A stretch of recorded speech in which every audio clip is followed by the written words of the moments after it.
Hello friends, நம்ம இந்த வீடியோவில் இப்போ என்ன பார்க்க போகிறோம்னா எப்படி வாட்ஸ்அப்பில் மல்டிபிள் அக்கௌண்ட் யூஸ் பண்ணுறதுன்றதை இப்போ பார்க்கலாம். அதுக்கு முன்னாடி நீங்கள் சப்ஸ்கிரைப் பண்ணாமல் இருந்தால் சப்ஸ்கிரைப் பண்ணிட்டு வந்துடுங்க.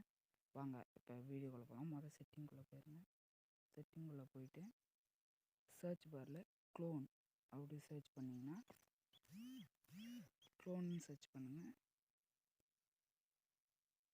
க்ளோன்னு சர்ச் பண்ணால் ஆப் க்ளோனுன்னு ஒன்று வரும்.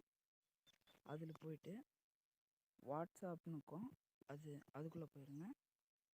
அதுக்குள்ளே போயிட்டு க்ரியேட் ஆப் க்ளோன் இருக்கும், அது ஆன் பண்ணிடுங்க. ஆன் பண்ணுறதும் நீங்கள் வெளியே வந்தீங்கன்னா கீழே வாட்ஸ்அப்ன்றது மல்டிபிளாக ஒன்று ஓப்பன் ஆகிருக்கும். அதுக்குள்ளே போயிட்டிங்கன்னா நீங்கள் வாட்ஸ்அப் எப்போ வழக்கம் போல் க்ரியேட் பண்ணிங்களோ அது மாதிரி நீங்கள் க்ரியேட் பண்ணலாம்.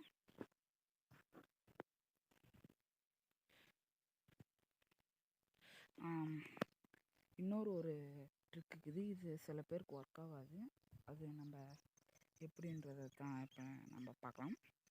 ரெண்டாவது ட்ரிக் என்னன்னா, நீங்கள் உங்களோட நார்மல் வாட்ஸ்அப்புக்குள்ளே போய்ட்டு செட்டிங்குள்ளே போய்ட்டு போய் ப்ரொஃபைலில் இன்னொரு ஒரு ஆப்ஷன் இருக்கும், அதை தொட்டிங்கன்னா ஆட் அக்கௌண்ட்னு ஒன்று இருக்கும். அதே மாதிரி வழக்கம் போல் எப்படி இருக்குமோ நீங்கள் வாட்ஸ்அப் அக்கௌண்ட் ஓப்பன் பண்ணுவீங்களோ அது மாதிரி நீங்கள் ஓப்பன் பண்ணிட்டு உள்ளே போயிடலாம். இந்த ட்ரிக்கு இந்த ஐடியா உங்களுக்கு பிடிச்சிருந்துச்சுன்னா லைக் பண்ணுங்கள், மறக்காமல் சப்ஸ்கிரைப் பண்ணிட்டு போங்க ப்ளீஸ்.